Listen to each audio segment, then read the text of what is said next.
Muy buenas tardes a todos. Un saludo muy especial a las instituciones que nos acompañan y apoyan y a sus representantes. Estamos muy felices de poder dar inicio al segundo día de charlas técnicas virtuales de geomecánica. Estas charlas son un espacio abierto para toda la comunidad interesada en la mecánica de rocas y ha sido organizada por la Asociación Boliviana de Geomecánica para conmemorar sus 10 años de fundación y la vinculación a la ISRM en septiembre del 2010. La Asociación Boliviana ha sido fundada en el laboratorio de la Universidad Mayor de San Simón en febrero del año 2010. Con el apoyo del profesor Álvaro González, nos vinculamos a la Sociedad Internacional de Mecánica de Rocas, ISRM, cumpliendo con los requisitos, siendo aprobados por unanimidad como capítulo boliviano desde septiembre del año 2010. En diciembre del mismo año fue nuestra primera participación internacional con la presentación oral en el 7º Congreso Sudamericano de Mecánica de Rocas, realizado en Lima, Perú, y también nuestra primera reunión en el Consejo Sudamericano de la ISRM. 10 años después de nuestra fundación y con el mismo espíritu y ánimo, dando cumplimiento a nuestra razón de ser, con los objetivos planteados, siempre en mejorar nuestras habilidades de ingeniería de rocas. La Junta Directiva organiza este ciclo de exposiciones técnicas virtuales que da en su segunda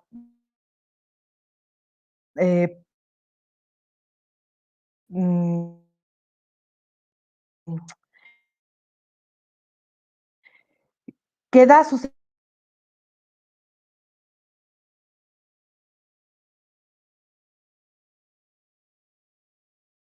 y que concluye el 16 de octubre.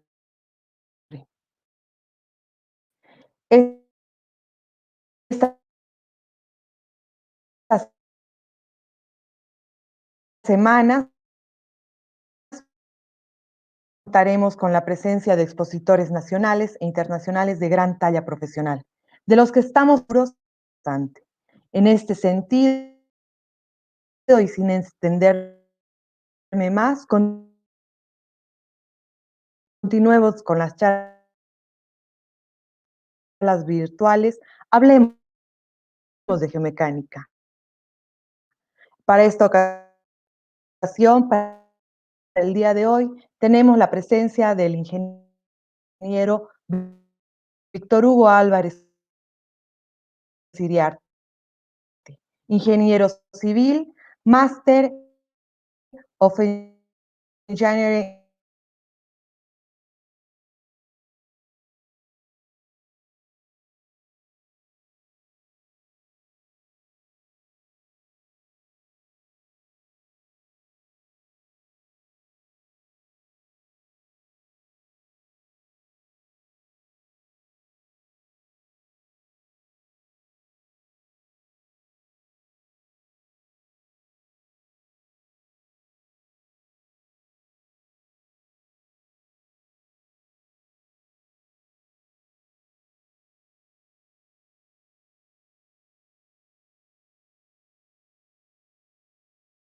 docente de Fundaciones Profundas, programa de maestría en Ingeniería de Estructuras, Escuela Militar de Ingeniería EMI Cochabamba, docente de Hormigón Avanzado, programa de maestría en la Ingeniería Estructural, Escuela de Fundaciones Profundas e Instrumentación, Control de Calidad y Verificación de Pilotes.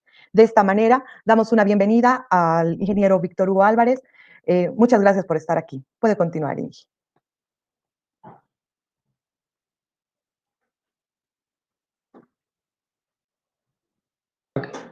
Con el apoyo también de nuestros amigos de Brasil. Espero que se escuche bien, si no, por favor, háganmelo conocer a través del chat, ¿no? Creo que habiendo dicho esto, podemos dar comienzo a la presentación. Y, a ver, déjenme un segundito, dar una...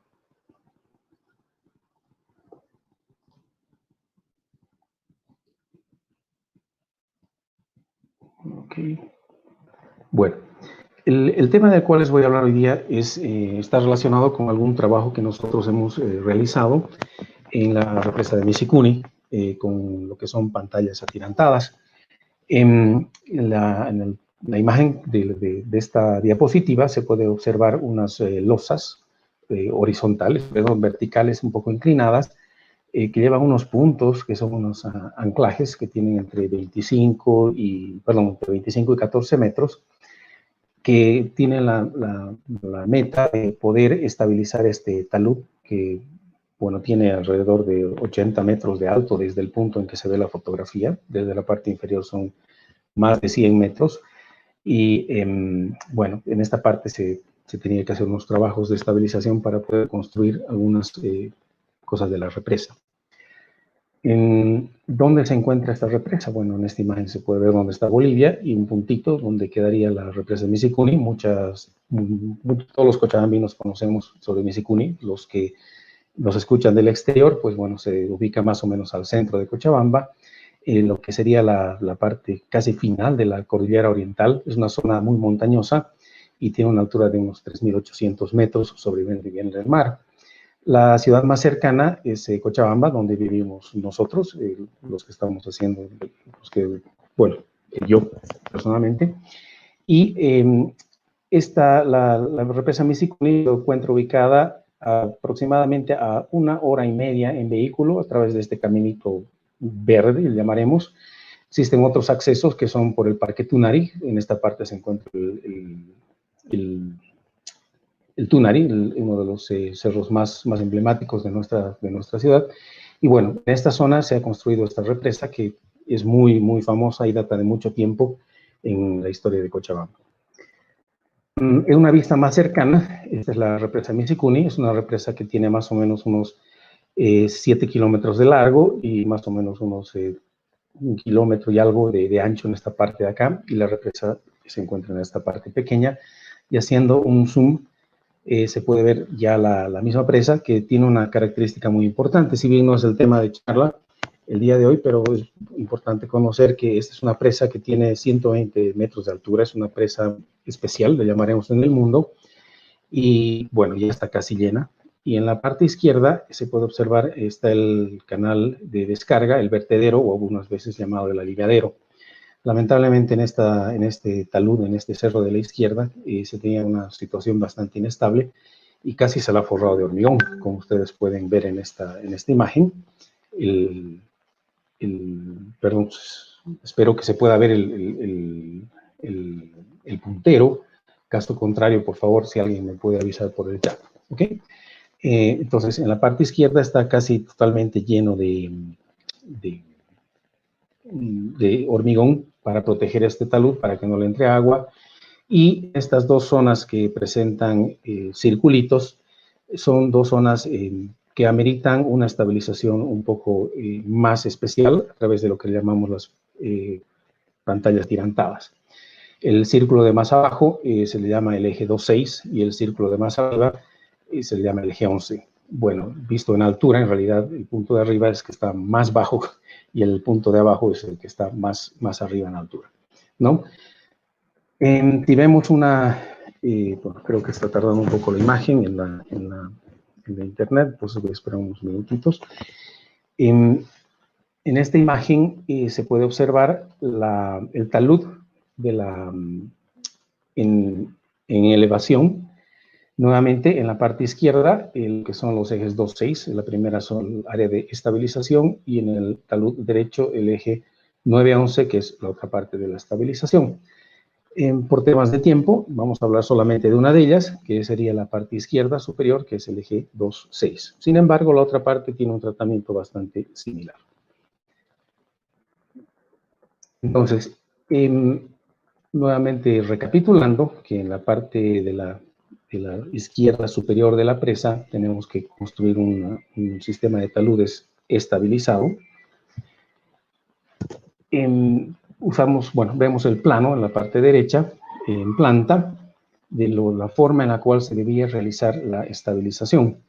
Cada una de estas líneas que se observan en esta zona es una pantalla con anclajes tensado, por lo tanto se llama pantalla tirantada, y tiene 1, 2, 3, básicamente 4 pantallas atirantadas, bueno, y en la parte inferior una quinta. Este proceso ha sufrido unos cambios, voy a explicar más adelante, sin embargo vamos a explicar inicialmente cómo es que se ha construido esta idea, que bueno, en realidad no es nuestra, es de los ingenieros de JBX-KM, que han realizado este diseño. Nosotros hemos participado en la construcción y el monitoreo de esta parte, ¿no? Analizando un poco, bueno, perdón, voy a volver atrás unos minutos. Esta línea roja que vemos en pantalla es una sección transversal que la vamos a mostrar en elevación para poder identificar los distintos estratos que se han considerado en la etapa de diseño y en una etapa de rediseño posterior. En la parte izquierda de esta diapositiva observamos el terreno natural antes de haber realizado cualquier excavación. Luego se observa un segundo nivel que está por encima del nivel achurado a cuadritos pequeños, que sería un primer nivel, bueno, es el nivel de primera excavación y donde se encontró contacto con roca. Esta sería una roca tipo M3, que es una roca relativamente desgregada. Y finalmente tenemos en la parte inferior una roca M2, que es una roca mucho más estable. Se muestra en una zona escalonada, que es un talud que debería ser construido para poder alojar en esta parte, en la parte inferior derecha, lo que sería el canal de desfogue o el vertedero de la presa. Y para poder realizar este trabajo, pues bueno, se debía hacer una excavación y lamentablemente al hacer la excavación se vino abajo, es decir, que la roca que se encontró no era muy buena.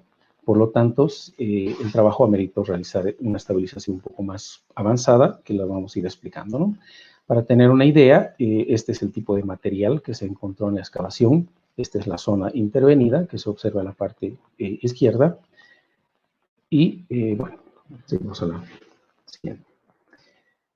Nuevamente, con la misma imagen, en la parte inferior derecha se observa dónde debería estar ubicado el canal del vertedero. En la parte izquierda se observa el talud en forma escalonada, de la forma que debía ser excavado el terreno para alojar el vertedero en esta zona. Para que tengan una idea, este vertedero tiene un ancho en esta zona de aproximadamente 20 metros por unos 8 metros de altura, ¿no? Y en estos taludes se puede observar que en cada escalón básicamente existen unas líneas horizontales un poco inclinadas hacia la izquierda, que son unos anclajes o los tirantes, le llamaremos, para que garanticen la estabilidad de este talud, ¿no?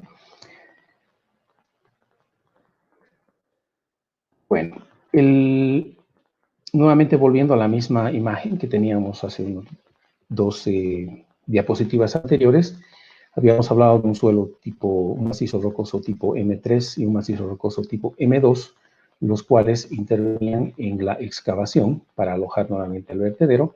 Y en esta tabla mostramos las propiedades que se utilizaron para ambos macizos, ¿no? Para un macizo tipo M2 se utilizó una cohesión de 206 kilopascales, un ángulo de fricción interna o de rozamiento de 29 grados y una densidad de 24 kilonewtons por metro cúbico. En el caso del macizo 3, se tenía una cohesión de 73 kilopascales, un ángulo de fricción de 22 y una densidad de 22 kilonewtons por metro cúbico. Valores que fueron utilizados para la modelación de este talud. Un poco para ver más en campo qué es esto, presentamos en esta imagen nuevamente la misma sección transversal del cerro, del talud, con la roca macizo tipo 2, roca macizo tipo 3, perdón, al revés, y el lugar donde aloja el vertedero. Lo que podemos observar en la mano a la derecha es el talud. este talud justamente en el lugar donde debería alojar al vertedero. Aquí se observa algunas personas trabajando en algo que es acero de hormigón, que se estaría construyendo para iniciar el vertedero. Este sería básicamente lo que llaman el eje 2, el eje 1 y 0 está un poco hacia atrás.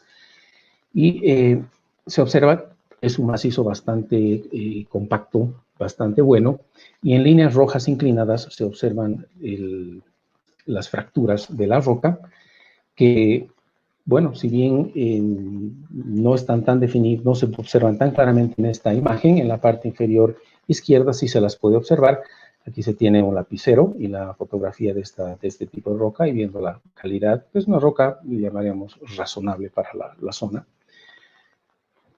Lo desfavorable es el buzamiento de esta roca, que va un poco en el sentido de la talud que nosotros queremos construir. El talud que nosotros queremos construir es mucho más parado que la inclinación del buzamiento de la roca, ¿no?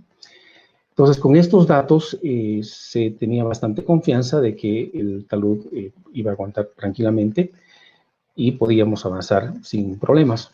Sin embargo, en la primera etapa de excavación hubo un deslizamiento en la parte superior, el cual indicaba que no se podía realizar esta excavación tan fácilmente, y que por eso se tuvo que ir por la solución de las pantallas atirantadas. Para tener otra imagen, aquí están los pies de una persona y se puede observar el buzamiento de la roca y el tipo de material que se tiene, y esquemáticamente cómo sería el buzamiento y un posible plano de falla escalonado en un talud normal, le llamaremos. Entonces, con estos datos y con estos parámetros del suelo, se realizó el diseño, nuevamente no nosotros, sino la empresa Angelic Sky, y realizó el diseño de la estabilidad de este talud. Y se observa el modelo en la parte izquierda. En la parte izquierda superior es un modelo con una falla circular, asumiendo que el material superior está bastante deteriorado y que tiene un comportamiento casi como suelo. Y en la parte inferior un deslizamiento, le llamaremos planar, a través de del buzamiento de la roca, tal como se había observado en anteriores imágenes. Podemos observar que en la situación, aquí se observan los escalones con los que necesitamos realizar para poder acceder al lugar de construcción del canal de desfogue o el vertedero de la represa. Y podemos ver que el análisis de estabilidad de taludes, el factor de seguridad era 0.92, siendo 1 el factor mínimo, ¿no? 1 ya significa falla, 0.99 ya tendría una falla. Entonces, en esta condición se puede esperar una falla. Es por eso que se optó por alguna solución adicional. Se puede observar en color amarillo el material superior, que es una roca más meteorizada, y en color verde, en la parte inferior, una roca no muy meteorizada, cuyos parámetros se encuentran descritos en la anterior, bueno, están aquí, perdón. En la parte superior tenemos una cohesión de 20 y un ángulo de fricción de 36 y una densidad de 21 kilonewtons por metro cúbico. Y en la parte inferior un sustrato rocoso con 150 kilopascales de cohesión y ángulo de fricción 27 y una densidad de 27 kilonewtons por metro cúbico. Se han realizado muchos análisis, y todos los análisis de falla circular y planar sin anclajes pues han dado factores de seguridad del orden de 0.90, 0.99, 1, etc. Entonces, era necesaria la introducción de algún tipo de refuerzo, básicamente ponerle fierro al cerro. Para que tengan una idea, esta es la cota 3765 y esta cota aquí arriba es la cota 3825, ¿no? Es decir, que se tiene una altura más o menos de 65 a 25, unos 80 metros aproximadamente, ¿no? Aquí se observan unas flechitas y unas rayas y unos puntos medio rojitos con negro. En la parte superior, 2. En el siguiente nivel, otros 2. Siguiente nivel, otro. Y finalmente, un cuarto par de estos elementos que vendrían a ser los anclajes al terreno. Estos anclajes, que se va a explicar un poco el funcionamiento en una siguiente diapositiva, son elementos que permiten amarrar toda esta parte verde, que es la parte superior, que quiere desplazarse hacia la derecha y caerse a la excavación, básicamente. Entonces, este suelo es retenido y se lo agarra con el mismo suelo amarillo de la parte profunda a través de algo que se llama los bulbos de estos anclajes, que lo vamos a ver también en la siguiente imagen. Bueno, con este tipo de refuerzo es que se ha podido conseguir unos coeficientes de seguridad, unos factores de seguridad que van desde 1 hasta 1.52, dependiendo de la condición. La peor de ellas siendo una falla circular con sismo y la más segura, una falla planar con agua de 1.52, ¿no? Entonces, todos ellos están por encima de 1, entonces, por lo tanto, se puede decir que se estaría logrando la estabilidad del talud bajo estas condiciones. Más adelante vamos a ver un par de inconvenientes que se han tenido y algún cambio que se ha podido hacer a estos números. Bueno, en esta otra imagen podemos observar el mismo talud, ya pero en un dibujo más en AutoCAD, más tipo plano, donde se observa la falla planar con línea azul, que se observaba en la anterior figura, que nuevamente la hemos dibujado acá, ¿no? De la misma falla planar, a través del ángulo de buzamiento de la roca.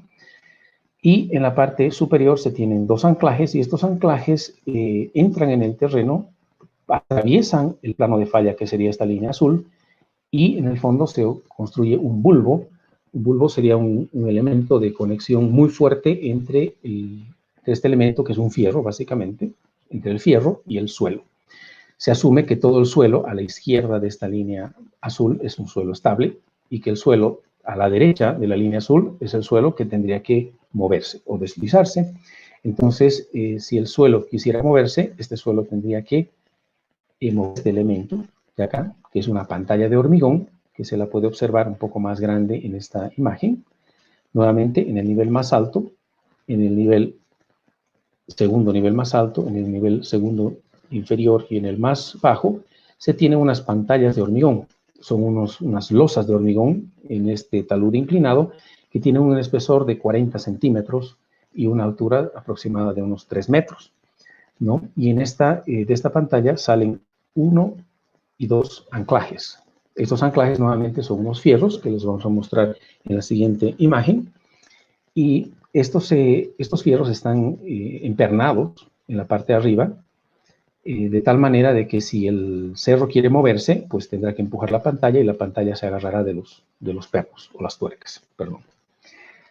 Nuevamente recapitulando el mismo concepto acá, si el suelo se quiere mover, como se indica con esta línea azul, con esta flecha azul, si quiere moverse a la derecha, pues el cerro tendrá que mover esta pantalla de hormigón. Y si esta pantalla se quiere mover, pues tendrá que mover las tuercas de estos anclajes. Y para ello tendrá que salirse el anclaje, pero el anclaje está amarrado a través de unos bulbos a la parte estable del cerro en el fondo, por lo cual evitaría que este talud tenga que moverse o pueda moverse hacia la derecha generando una falla, ¿no? Bueno, se han necesitado en esta zona 1, 2, 3, 4 niveles de pantallas atirantadas. Y estas pantallas atirantadas, pues bueno, están construidas con un material de alta resistencia. Cada uno de estos anclajes resiste alrededor, bueno, tiene una carga de trabajo de 40 toneladas. Se han hecho pruebas de carga hasta 65 toneladas en todos los anclajes. Entonces, se tiene una certeza de que aguantan esa cantidad de carga, pero estar esperando a que se mueva el cerro para que estos anclajes empiecen a trabajar es algo que bueno que se hace, pero pues podemos aprovechar y podríamos más bien tesarlos, como se muestra con esta persona, ¿no es cierto? Que lo que está haciendo, está jalando un cable, es como si estuviera jalando esta barra de anclaje, la jala y una vez que está jalada, la enrosca la tuerca y quedaría más bien aprisionado el cerro la parte exterior del cerro quedaría aprisionada contra la parte interior del cerro, lo cual es algo muy interesante, llamaremos, porque, pues bueno, primero no esperamos a que se mueva el cerro, luego empezamos a empujar el cerro hacia adentro. Vale decir, toda esta parte que está a la derecha de la línea azul, que es la parte inestable, o que sería la parte que está en verde, con un achurado vertical, en lugar de moverse a la derecha, estaría siendo empujada hacia adentro y con una fuerza bastante fuerte. Por ejemplo, en este nivel se tiene aproximadamente 100 anclajes. Y estos anclajes o barras de anclaje están pesadas a 30 toneladas. Es decir, que en este nivel se estaría haciendo una fuerza de 3.000 toneladas del suelo hacia, o sea, de la superficie hacia adentro. Es decir, esta parte inestable del suelo está siendo empujada hacia adentro con una fuerza de 3.000 toneladas. Si no me equivoco, en la parte de arriba, también los anclajes han sido también pesados de esta forma, como se muestra con este señor que empuja, que esto es de una presentación del ingeniero bueno, de Uriel y Asociados, muy interesante, muy fácil de entender cómo es el tema de esforzar esta zona. Entonces, en esta zona de arriba también tenemos 30 toneladas en cada anclaje, y si no me equivoco, aquí tenemos como 80 toneladas, entonces estaríamos como en 2.500 toneladas de fuerza de empuje desde la superficie hacia adentro. Bueno, este es el concepto de un anclaje y, bueno, el concepto es muy interesante, pero la construcción, la ejecución también es un poco, tiene sus complicaciones y hay que hacer un monitoreo permanente, como se va a mostrar posteriormente. Nuevamente quiero remarcar que la parte verde de todo el anclaje, que vendría a ser todo este de acá, es lo que se llama el bulbo. Las profundidades, las longitudes oscilan entre, bueno, aquí dice 10 metros, pero se cambió, oscilan generalmente entre 15 metros y 24 metros.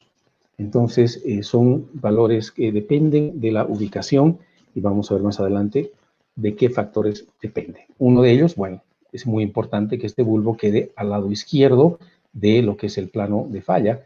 Caso contrario, si es que queda dentro de lo que es el material inestable, pues no va a aguantar nada y se va a salir por mucho que deseemos lo que querramos, pero cuando falle se va a salir si es que no está en la zona estable del cerro. No puede estar muy superficial, tiene que estar lo suficientemente profundo como para atravesar el plano de falla. Bueno, entrando un poco en detalle de lo que son estos anclajes, pues se han utilizado anclajes de este tipo. Cuando uno los ve en el sitio, ve la pantalla de hormigón y solamente la tuerca y una placa, pero adentro está todo este anclaje que, como les dije, tiene entre 15 y 25 metros de profundidad, dependiendo de la ubicación. Ahora, ¿qué se tiene aquí adentro? Se tiene, si ustedes se fijan aquí, el fierro, que es una barra roscada. El tipo de barra que se ha utilizado es una barra marca Williams, es una barra norteamericana, líderes en el mercado de Estados Unidos. Y esta imagen que se observa en la derecha es justamente de su catálogo. En su catálogo muestran distintos tipos de anclajes y cómo se instalan en el suelo. En la parte izquierda vemos en forma vertical un muro, que en este caso es vertical, el nuestro es inclinado, y se observa en color medio café o plomo el suelo, y dentro del suelo se hace una perforación de la longitud necesaria, 10, 15, 20, 25 metros, y se introduce el fierro. Se introduce este fierro, y este fierro en la parte final tiene que estar en contacto con el suelo para poder generar un bulbo. Básicamente, si vemos aquí abajo, en la parte inferior se ve un poco más claro, tenemos el fierro en un color plomito. Estas cosas blancas son unos espaciadores, centralizadores, que permiten que los fierros estén que estén en el centro de la perforación, porque si no llevan esto, pues se apoyan en la base y no existe un recubrimiento adecuado y tampoco una buena transferencia de esfuerzos. En la imagen se puede observar aquí el mismo elemento, que es un espaciador, ¿no es cierto? Luego, Este hueco se lo llena con un grout, que es una mezcla de cemento, agua y aditivos. A veces tiene arena, a veces no. Es muy importante que tenga una buena fluidez, pero al mismo tiempo es importante que tenga una gran resistencia, por lo tanto hay que trabajar con muchos aditivos. Y al ser una lechada, pues la exudación es un tema crítico, porque no queremos que haya exudación. La exudación es un fenómeno en el cual el hormigón pierde volumen. Entonces no queremos que una vez hormigonado, la parte todo hueco, pues disminuya de tamaño porque no quedaría pegado a las paredes, ¿no? Entonces, en estos anclajes se utiliza, en esta parte inferior, la lechada o el grout queda en directo contacto entre el suelo y la barra, generando de esta manera una transmisión directa de carga entre la barra y el suelo.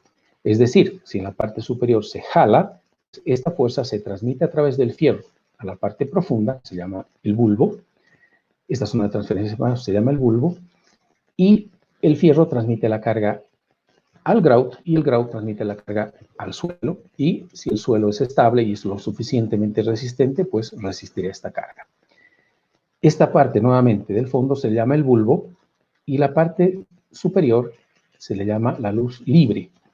La luz libre básicamente es la misma barra de acero, que es roscada, pero está recubierta con grasa y un tubo, que se puede observar en la imagen en esta zona de acá. ¿Sí? Aquí está la barra saliendo y se tiene un tubo que lleva una grasa por dentro. ¿Cuál es la meta de la grasa? La meta de la grasa es que no exista corrosión y además que el fierro pueda deslizarse en esta zona, porque en esta zona se asume que el terreno es inestable. Un momento, volveremos hacia atrás a nuestra imagen para poder entender esto.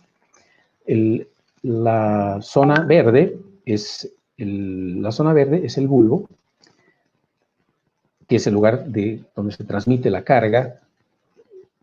Básicamente la carga del cerro se transmite a profundidad donde se encuentra el bulbo, y en toda esta zona, que se llama la luz longitud libre, pues el suelo no aporta. ¿Por qué? Porque se va a querer mover. Entonces se tiene que evitar cualquier conexión entre el suelo y la vaca, ¿no? Bueno, retomando nuestra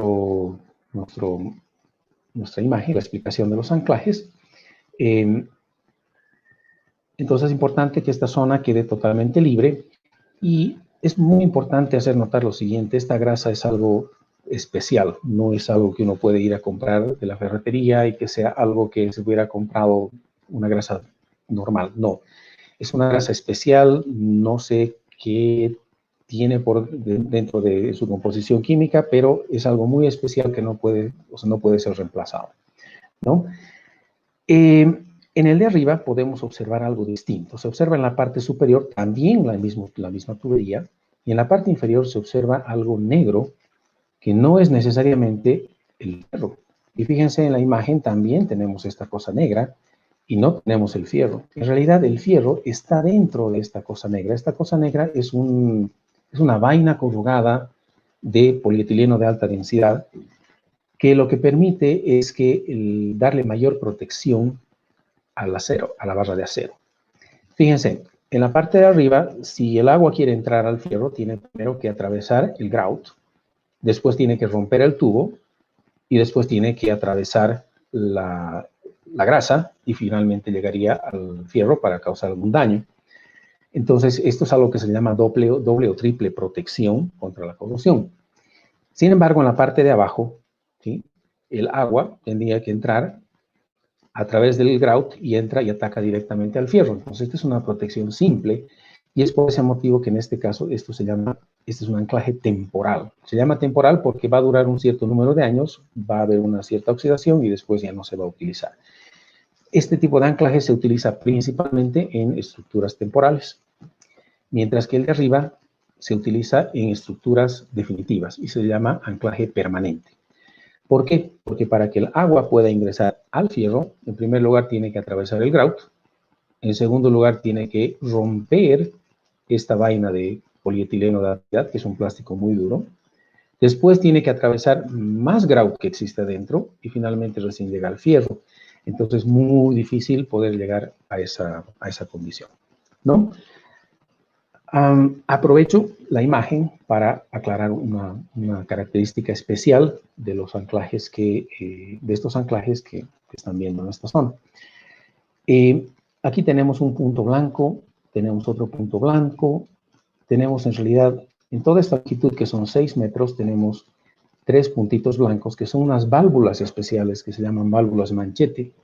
Estas válvulas especiales están conectadas a través de un tubo que sale hasta la superficie y el tubo queda aquí afuera.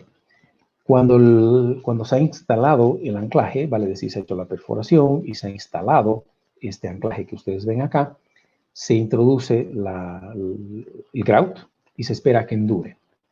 No se espera mucho, se espera un par de días, lo suficiente como para que esté relativamente duro, pero lo suficiente también para que por estas válvulas se pueda ingresar más grout. Y ese grout adicional, pues bueno, no tiene espacio donde entrar porque todo ya está lleno. Entonces lo que hace es entrarse a las grietas de la roca, o en el caso de grava, se entra a los poros de la grava. En el caso de la arcilla, la empuja y genera como una bolita. Bueno, sea cual sea el caso de estos, lo que sucede es que se potencia y se genera una resistencia muchísimo más grande en esta parte inferior, ¿no? Para que tengan una idea, más o menos en este proyecto, si no se hace este sistema de postgrauteo, pues el anclaje resiste alrededor de unas 20 toneladas. Y si se realiza una etapa de postgrauteo, pues el anclaje resiste más de 70 toneladas, ¿no? Entonces es algo muy, muy poderoso y además garantiza de que cualquier hueco que pueda existir en esta zona, pues se va a llenar y se va a mejorar también al mismo tiempo el suelo en profundidad. Y al mejorar el suelo en profundidad, pues se tiene una fuerza de agarre. En la parte superior, pues vemos, en la imagen de abajo, vemos una tuerquita, que es como lo mismo que se ve en esta fotografía. Se ve un dado de hormigón, una tuerca y una plancha, que posteriormente se la tapa con hormigón o a veces se la tapa con algunas tapas metálicas, con grasa, etcétera, dependiendo de las características del proyecto. Hemos dejado de lado el anclaje intermedio. El anclaje intermedio, básicamente, que se muestra acá, es muy similar al anclaje de abajo, nada más que está formado por cables de postrezado en lugar de una barra llena, como se muestra acá, ¿sí? En el caso nuestro, la exigencia del proyecto decía que tenía que ser una barra, entonces es lo que más mostramos en la presentación. Bueno, me voy a saltar un momento esta diapositiva, vamos a volver en un instante. Esta es la zona a intervenir, ¿sí? Esta es la zona que llamamos el 2.6, donde tenemos 1, 2, 3 y 4 niveles de pantallas atirantadas. También se observa a la derecha el corte, ¿sí? En cada nivel, vamos a decir 1, 2, 3, 4 niveles. Más o menos la altura entre niveles la altura entre niveles es 10 metros. Para decir, tenemos 10, 20, 30 metros, 40 hasta acá o 40 hasta la base. Se muestran los anclajes del proyecto y se observa con línea azul la ubicación de unas perforaciones de investigación que se realizaron, donde se instaló un instrumento que se llama inclinómetro. Bueno, visto en planta, este instrumento se instaló en la banquina más elevada, que es este punto de acá, y tenía una profundidad de 40 metros de longitud, atravesando este estrato que era, o este nivel que diferenciaba la roca M2 de la roca M3, ¿no? Y luego tenemos otro inclinómetro, otro instrumento en la parte inferior de 25 metros, también para poder monitorear este cerro. Y finalmente, a este mismo nivel, teníamos un poco más alejado en planta, vale decir, más al fondo de la diapositiva, tenemos un tercer inclinómetro. Bueno, ¿para qué se utilizan los inclinómetros? Pues bueno, los inclinómetros son perforaciones que se realizan con una máquina como esta. El inclinómetro Hay distintos tipos. Este inclinómetro que ustedes ven acá es un inclinómetro que se llama móvil o reutilizable.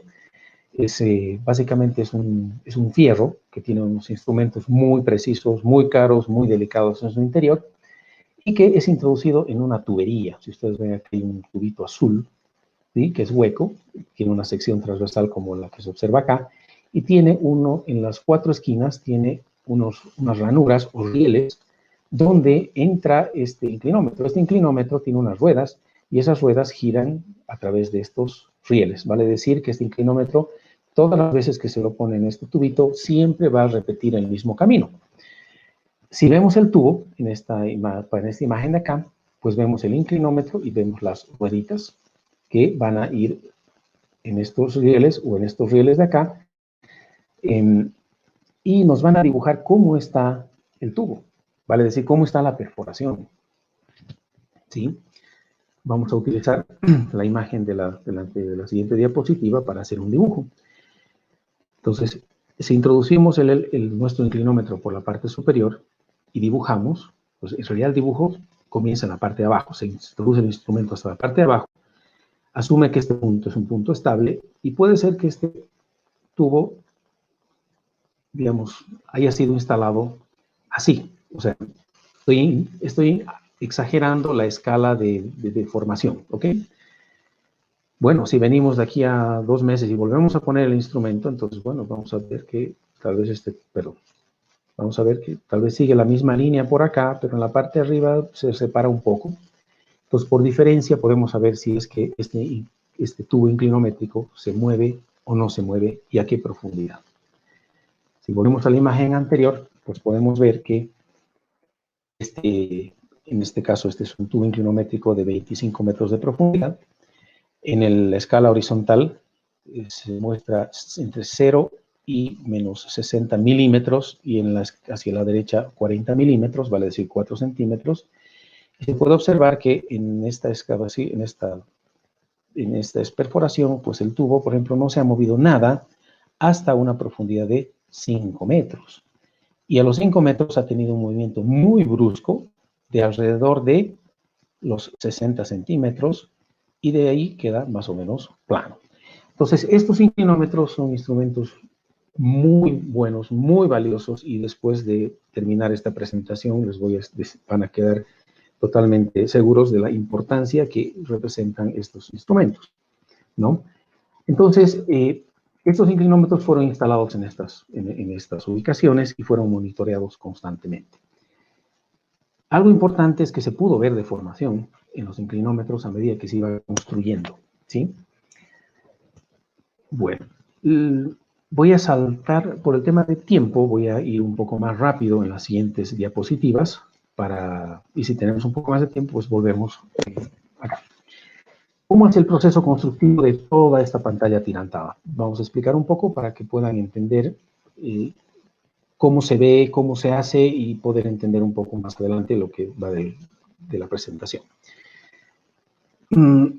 Primero, ustedes han visto que este cerro está forrado con hormigón, lo que le llaman hormigón lanzado, con malla electrosoldada. En la parte izquierda se muestra la malla electrosoldada acopiada y en la parte derecha se muestra cómo está instalada la malla electrosoldada, y a través de una manguera se lanza hormigón, se bota hormigón a este talud, como se puede observar en esta otra imagen, ¿no? Aquí en la imagen inferior derecha se observa cómo se está lanzando el hormigón como si fuese agua, básicamente, al talud, ¿sí? Y en la parte izquierda se puede observar cómo también se lanza el hormigón en los taludes.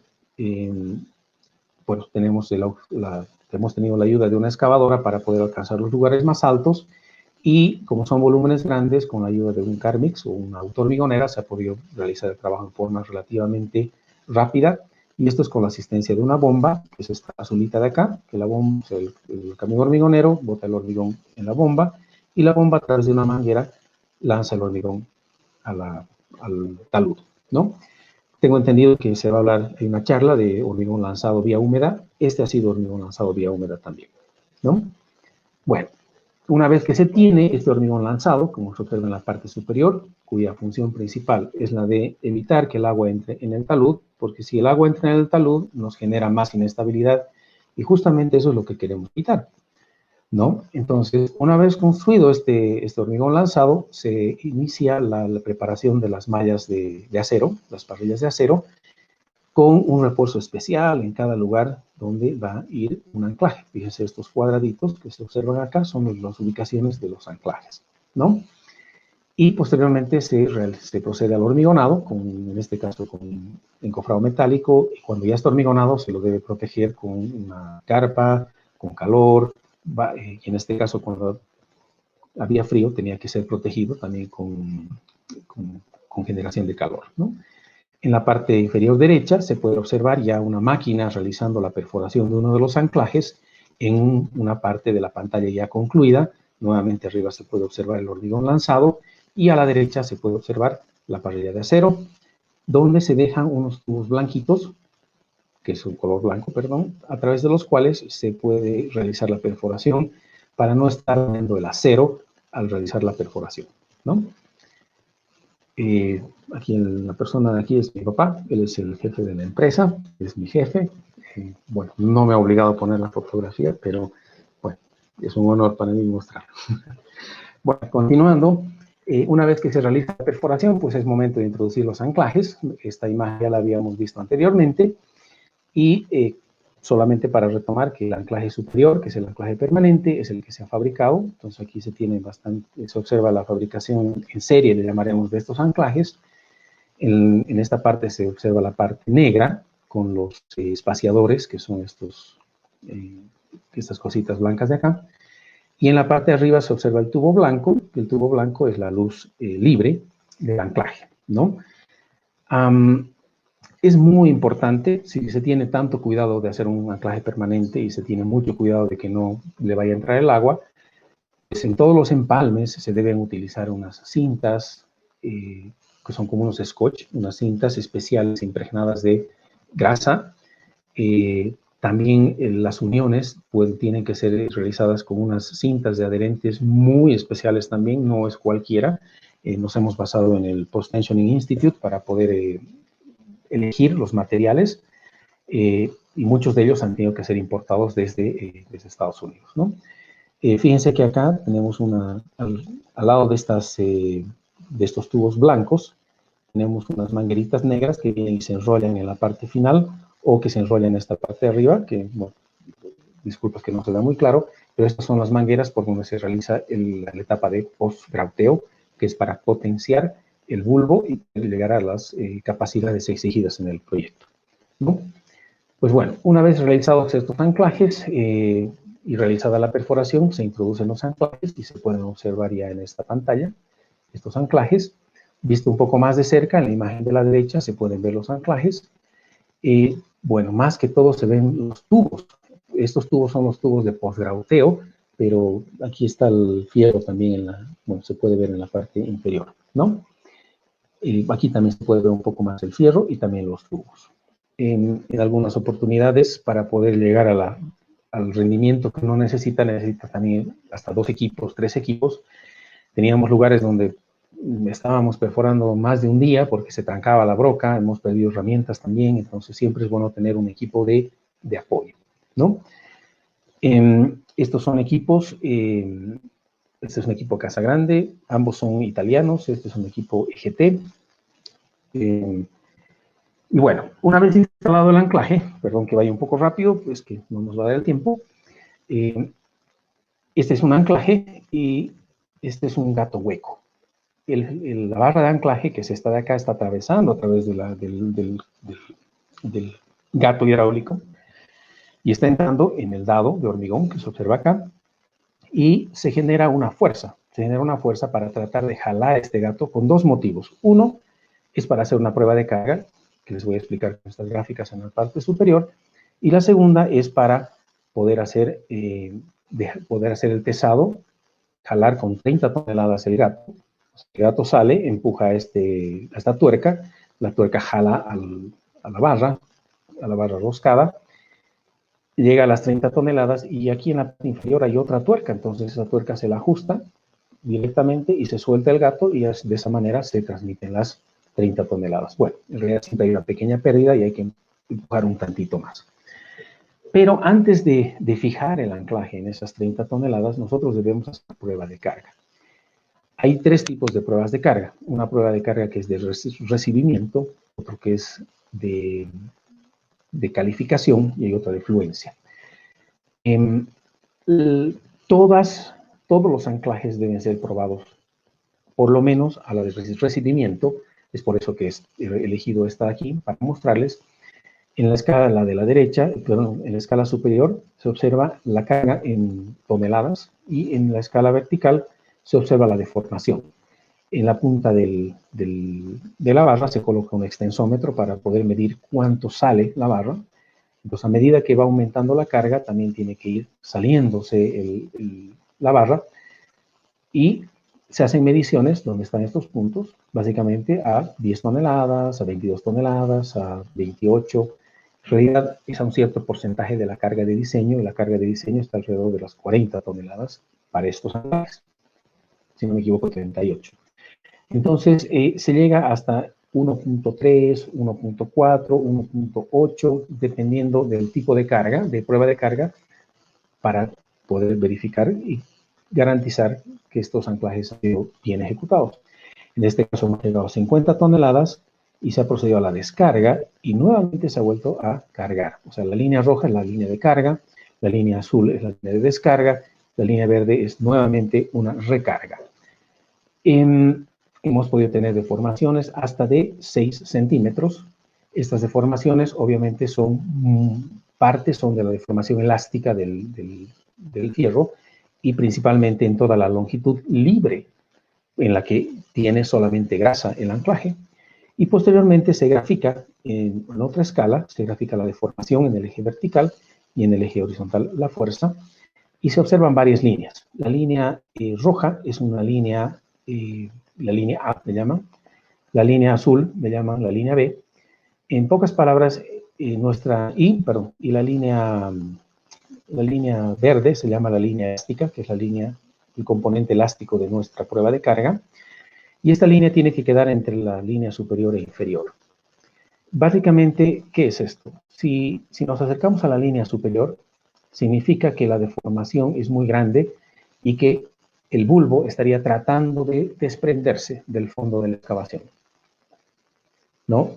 Si estamos cerca de la línea azul, significa que el bulbo está trabajando muy bien y que probablemente una parte adicional al bulbo está aguantando, ¿no? La línea C, que es la línea C, que es la línea verde, es la que nos indica si es que el bulbo está trabajando perfectamente, al 100%. Y la línea quinta es la línea de la prueba de carga, que es esta de acá, ¿sí? Que lo que queremos es que sea lo más próxima posible a la verde y, en todo caso, entre la línea roja y la línea azul. Entonces, esta prueba de carga tiene que realizar en todos y cada uno de los anclajes para poder garantizar que resisten la carga. Finalmente, aquí en la parte inferior se tiene el componente plástico o inelástico, que básicamente es lo que no ha podido recuperar el anclaje, ¿no? Bueno, todas las cargas se las mide con un manómetro en la bomba hidráulica a través del factor de transformación del factor de la bomba, que nos transforma de presión hidráulica a fuerza, que también depende del gato hidráulico que se vaya a utilizar, ¿no? En este caso se utilizaron unos gatos Power Team de 70 toneladas, ¿no? Teníamos otro gato que Templeton Kinley, que llegaba hasta 100 toneladas, porque las pruebas de calificación pues, no se podían realizar con este, pero el otro era más pesado. Bueno, siguiendo adelante, pues tenemos aquí ya una pantalla concluida. Se puede observar, esta es la segunda pantalla. En el lado derecho se puede observar la primera pantalla.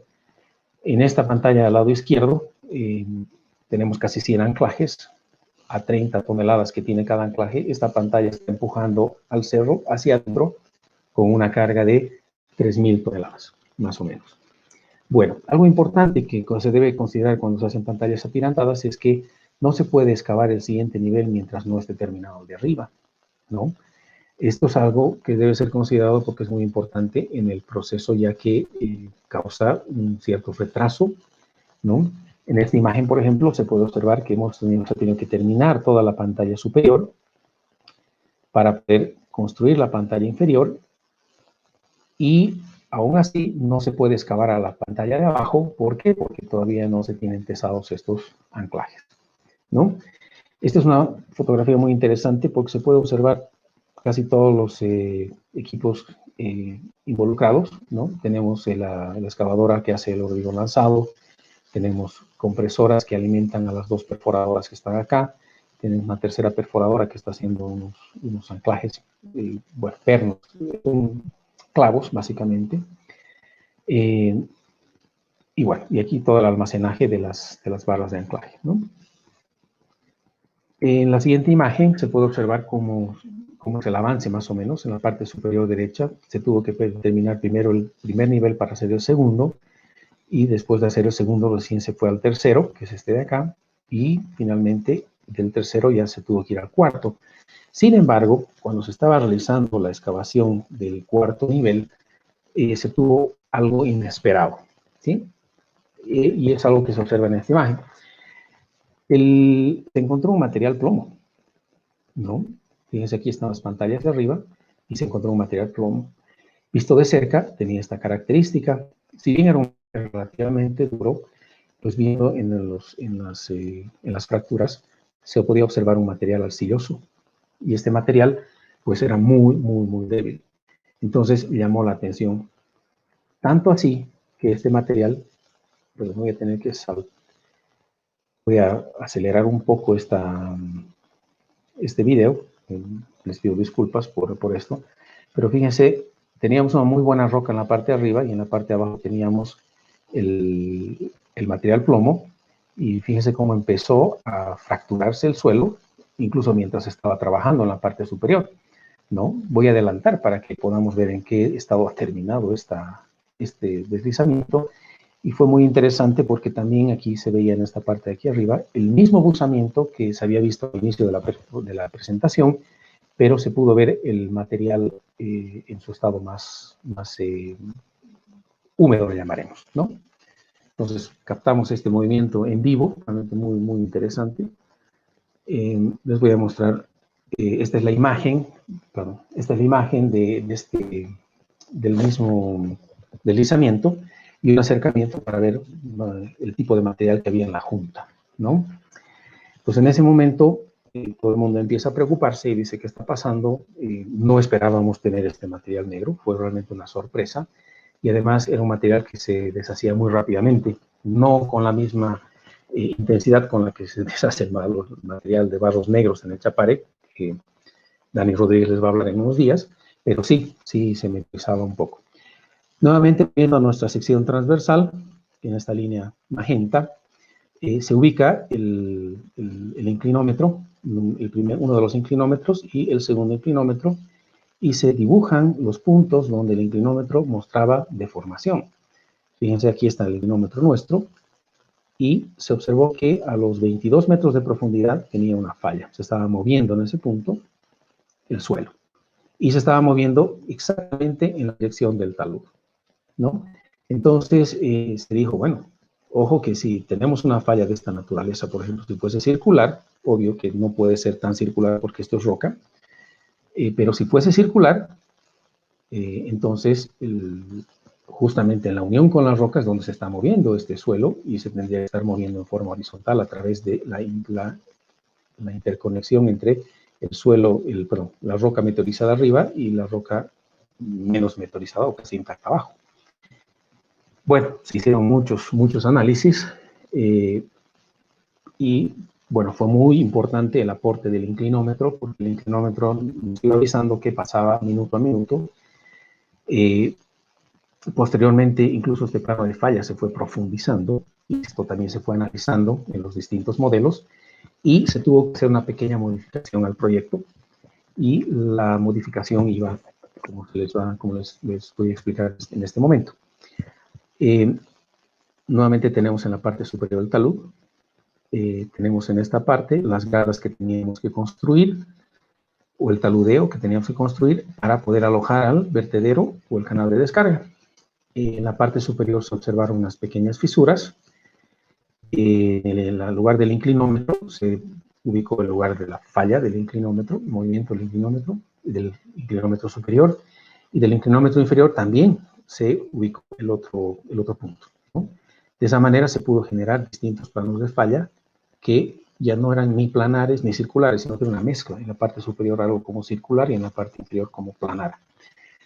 Obviamente, el factor de seguridad en estas condiciones era menor a 1 y se tuvo que reforzar la parte inferior del talud utilizando una tercera fila de anclajes y además hacer otra pantalla atirantada en la parte inferior, ¿no? Entonces, si ustedes recuerdan, en la anterior solución teníamos un par, 1, 2, 3, 4 pares. El par inferior se convirtió en 3 filas, ya no era un par, y ya en la parte inferior se hizo uno más para garantizar que se atraviese el plano de falla y de esa manera garantizar la estabilidad. Y bueno, se hicieron varios análisis en distintas secciones transversales y los factores de seguridad obtenidos fueron de 1.4 para condiciones sin agua, 1.3 con agua y con sismo 1.08, que era más o menos lo que se necesitaba para esto, ¿no? Esta es una imagen durante la construcción. Se puede observar la zona que hemos visto en la parte superior y en la parte inferior se puede observar también el talud también que se ha intervenido para que se tenga una idea de la magnitud, la ubicación, dónde está el agua, ¿no?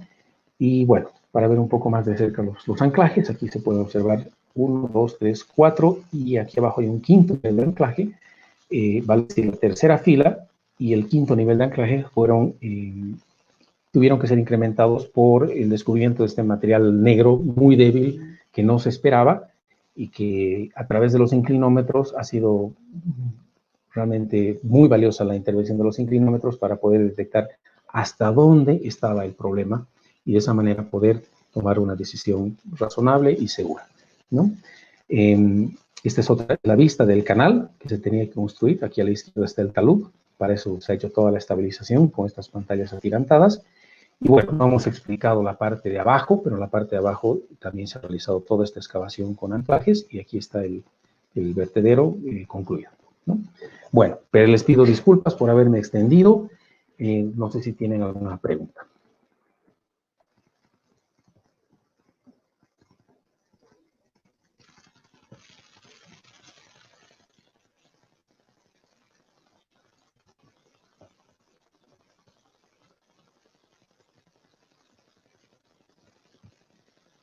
Ingeniero Álvarez, queremos aplaudir la presentación que nos ha compartido en esta charla.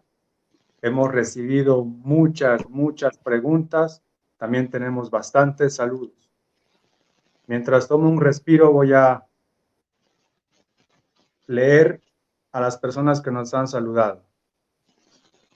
Llegaron asistentes de distintos lugares y presentan sus saludos de reconocimiento a la exposición del ingeniero Álvarez.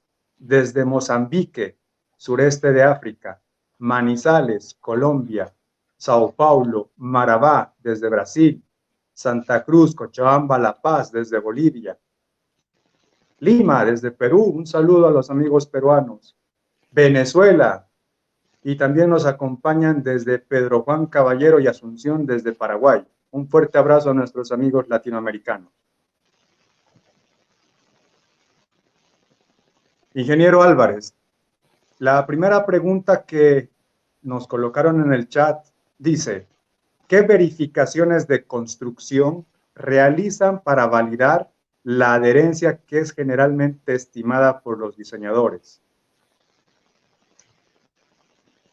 Bueno, las pruebas si estamos hablando de los anclajes, la prueba de carga es lo que garantiza la adherencia, ¿no? Superamos las cargas de diseño por un 30, 40, hasta un 70%, dependiendo de la norma. Hay normas americanas, hay normas brasileras. En este caso utilizó la brasilera, la americana es un poquito menos exigente, pero la prueba de carga es la que nos garantiza aquello. Gracias, ingeniero. La siguiente pregunta, ¿cuál es su opinión de los métodos de control de inyecciones? ¿Por el método de engrosamiento sucesivo o JIN? ¿Cuál es de su preferencia? Bueno, El método JIN es un método de inyección más que todo para tapar huecos, para evitar filtraciones. Esta inyección es una inyección más a presión, le llamaremos, bueno, esa también JIN es a presión, pero es una inyección más localizada y que queremos que se quede alrededor del anclaje. En el tema de JIN, se quiere que la inyección sea más fluida y que llegue a alcanzar grandes distancias para evitar flujos de agua a través de presas. En este caso, la inyección tiene que ser realizada con alguna un poco más espesa, tiene que tratar de quedarse cerca. Existen distintos tipos de inyecciones, hay inyecciones por etapas, hay inyecciones sucesivas, hay posgrauteo de una etapa, posgrauteo de 2 etapas. El que nosotros hemos realizado y que considero que es el más adecuado es el posgrauteo por etapas, donde este trabajo de posgrauteo se realiza a presión, no solamente en una oportunidad, sino en varias. Y esto también va casado con la anterior pregunta, donde preguntaban qué pasa si no da la resistencia, por ejemplo. Entonces, si no da la resistencia y el anclaje se quiere salir, se puede volver a posgrautear. Se puede volver a posgrautear las veces que uno quiera, generalmente hasta 4 veces es lo razonable.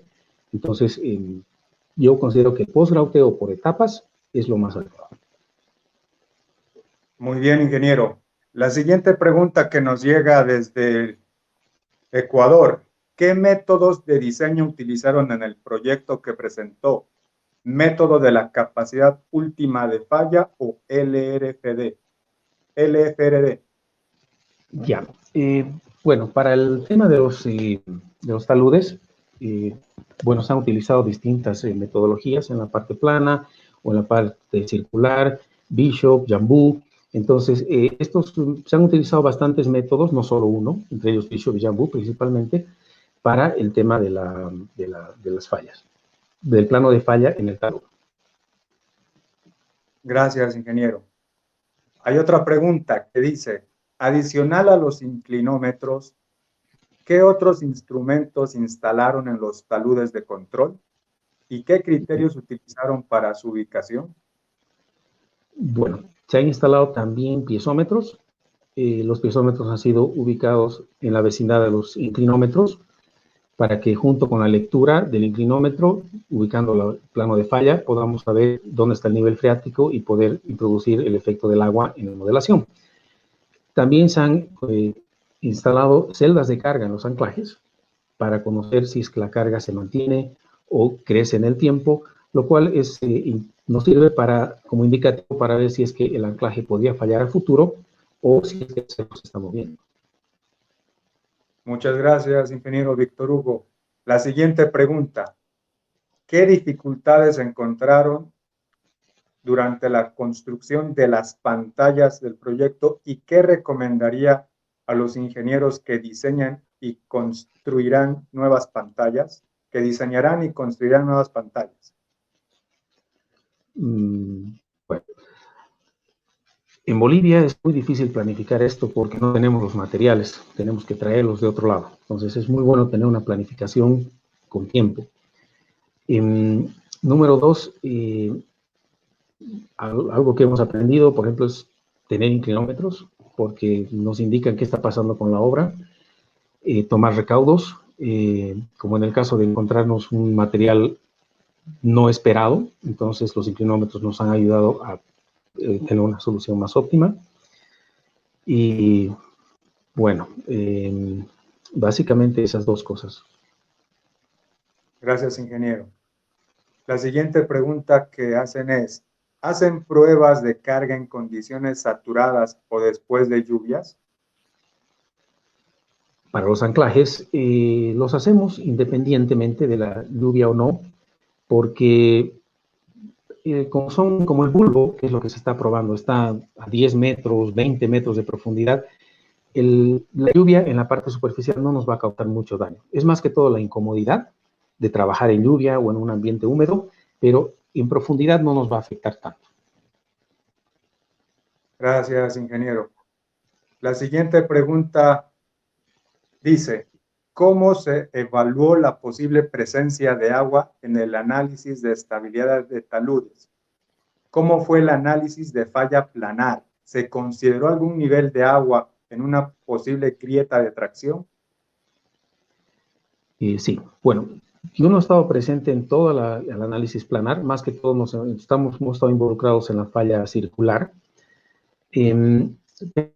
La supervisión, la empresa Engevix-KM fueron los que más han intervenido en esta zona, en esta área, perdón, y bueno, justamente para eso nos pidieron los piezómetros, para poder identificar dónde estaba el nivel freático, para poder ubicarlo en las zonas apropiadas. Otra pregunta de nuestros amigos de Brasil. En la inclusión del estudio de confiabilidad para la estabilidad de taludes, ¿cómo sugiere el orador realizar el análisis? En algunas culturas veo un enfoque de factor de seguridad solo de una manera determinista. Bueno, hay una nueva ola de diseño que utiliza el análisis probabilístico de amenaza de deslizamiento, ¿no? Pienso que eso es algo muy interesante, sería algo muy bueno de aplicar. Sin embargo, en el proyecto no se ha aplicado, ¿no? Lo que se ha aplicado son los factores de seguridad. Bueno, los factores de seguridad en el proyecto son razonables. Tengo entendido que existe una segunda etapa de algún sistema de drenaje con galerías que, bueno, tal vez podrían mejorar esta situación, ¿no es cierto? Pero creo que son razonables los valores, los que Gracias, tenemos. ingeniero. Otra pregunta. Esta viene desde Bolivia. ¿Cuál fue la metodología utilizada para definir la longitud del bulbo de anclaje? ¿Qué parámetro geomecánico del macizo rocoso empleó? Bueno, ya venía diseñado en el proyecto, sin embargo hicimos una pequeña verificación. La ciencia es un poco triste, honestamente. Generalmente uno tiene que basarse en tablas en función al tipo de roca y la calidad de roca. Eso es lo que se ha hecho, con eso se ha verificado, pero en este caso el tema del posgrauteo tiene una gran ventaja. Si la resistencia no da, pues se posgrautea más hasta que dé. Obviamente tiene ciertos límites, ¿no? Entonces, bueno, respondiendo puntualmente, mediante tablas, la PTI tiene unas ciertas tablas, el AASHTO tiene otras tablas, entonces hemos verificado con esas tablas y todo estaba razonable y bueno, no hemos tenido tampoco problemas al testar los más de 600 anclajes que hemos tenido ahora. Otra inquietud de nuestros participantes. Y lo saluda. Buenas noches, ingeniero Víctor Hugo. ¿Qué software recomendaría para realizar el análisis de estabilidad? ¿Podría anticipar el comportamiento de falla mediante un análisis con elementos finitos? Bueno, generalmente nosotros utilizamos el slope, pero hay otros programas y también hay una nueva ola en el diseño de estabilidad de taludes. Hay como 5 programas grandes en el mundo, entre ellos también está el slope, ¿no? Cada vez se están mejorando. Ellos son los líderes, bueno, son los que están llevando un poco adelante el tema de la modelación y están empezando a hacer modelaciones hasta en 3 dimensiones. Nosotros hemos manejado solamente 2. Pero si no me equivoco, la ingeniera Eda ayer hablaba también de la modelación en 3 dimensiones y ya existen modelaciones en 3 dimensiones en estos tipos de software. No podía... Ok, gracias. Otra pregunta de parte de otro de los colegas latinos. ¿Cómo consideró el efecto de agua en los modelos de estabilidad de talud? Bueno, en los programas nos da la posibilidad de introducir el nivel freático, incluso una variación de nivel freático, ¿no? Un nivel alto, un nivel bajo y ver las condiciones en ambos sistemas, ¿no? Entonces, bueno, nosotros hemos utilizado solamente un nivel freático en el programa, utilizando las metodologías que nos da el programa, básicamente. Muchas gracias, ingeniero. Tenemos otra pregunta.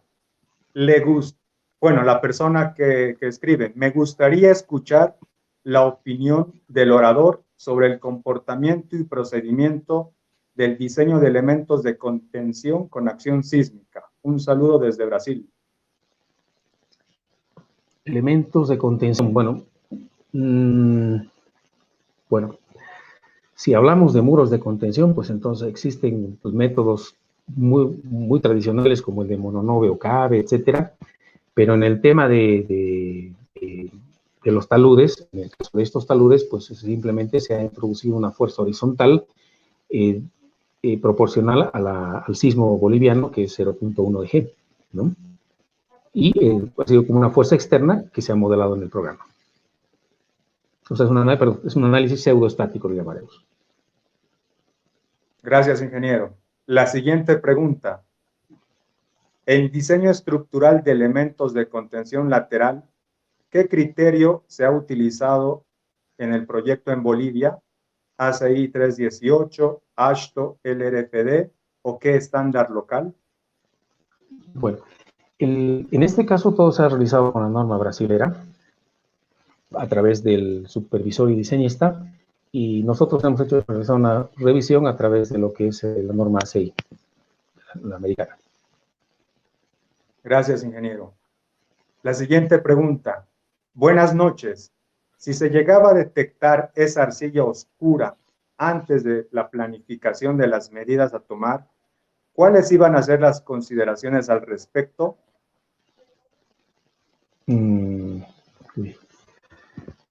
No sabría decirles, porque la verdad es que cuando apareció un principio no le dimos tanta importancia. Cuando se vio el deslizamiento que se ve en el video, pues entonces ya empezamos a preocuparnos, también los inclinómetros empezaron a mostrar algo extraño, entonces no sabría responder precisamente esa pregunta. Seguramente hubiéramos tenido que hacer más análisis al respecto con este material y realmente hacer una gran cantidad de exploraciones, muchísimas para poder detectarla, porque era como una aguja en un pajar. Si bien es un material de un espesor de más de 2 metros, pero en los más de 100 metros de este talud, pues pasan despercibidos. Gracias, ingeniero. Otra pregunta. Excelente presentación. ¿Qué solución se toma si en la prueba de carga estamos fuera de los criterios de aprobación y validación? En el caso de inyección única y no repetitiva, ¿qué hacemos con el ancla? Bueno, esa es la ventaja cuando se realizan inyecciones repetitivas, ¿no? Que es lo que hicimos nosotros. Bueno, si no se tiene la opción de potenciar el anclaje, lo que se tiene que hacer es, bueno, construir otro anclaje al lado para que pueda paliar la deficiencia de carga que le falta a este anclaje. El hecho de que falla un anclaje no significa que no aguanta nada. Algo tiene que aguantar. Hay que ver en la prueba de carga hasta dónde aguanta, ¿no es cierto? Y se tendrá que hacer otro anclaje al lado, lo cual es un poco complicado, porque si ya está construida la pantalla y no hay el lugar, la ubicación para hacer el anclaje, pues se complica la cosa, ¿no es cierto? En los más de 600 anclajes que hemos tenido, uno de ellos ha fallado en lo que es el mantenimiento de carga. Al 130% de la carga se mantiene la carga durante 10 minutos y no debe deformarse más que un milímetro. En ese caso, que en ese único anclaje que hemos tenido que realizar el post-rauteo, una segunda etapa, se ha repetido la prueba de carga y todo ha salido perfecto. Entonces, yo recomendaría que se haga siempre las inyecciones repetitivas. Listo. Acá hay una última pregunta y va al tema de la instrumentación. ¿Cuál es la frecuencia de lecturas y qué recomendaciones dejó el contratista al dueño de la obra para monitorear los anclajes? Bueno, las celdas de carga, que no están en todos los anclajes, son unos cuantos, pero en lugares estratégicos, las celdas de carga están unidas a un sistema de transmisión permanente. Entonces, el cliente puede leer todo el tiempo las celdas de carga. En el tema de inclinómetros, pues han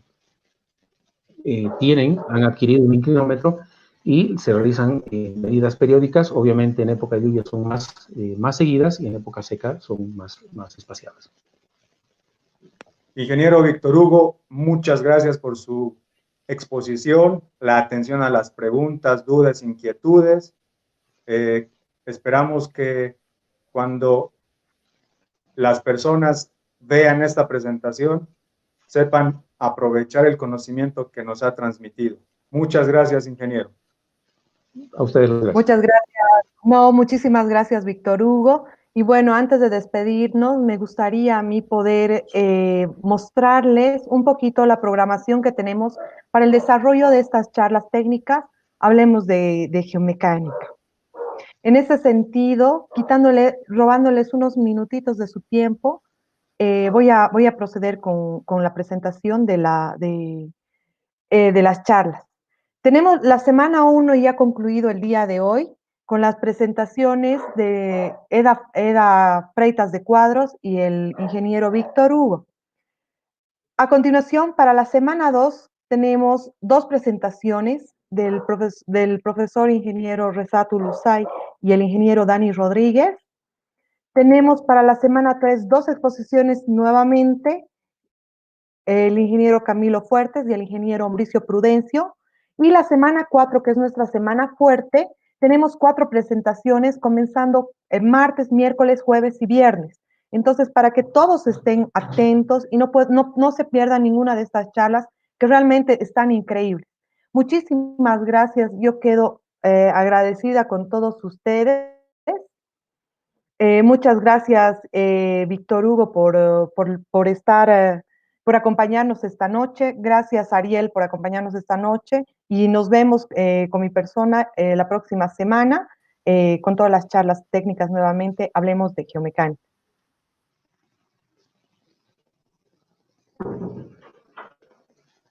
Víctor. Gracias. Muchas gracias, Víctor.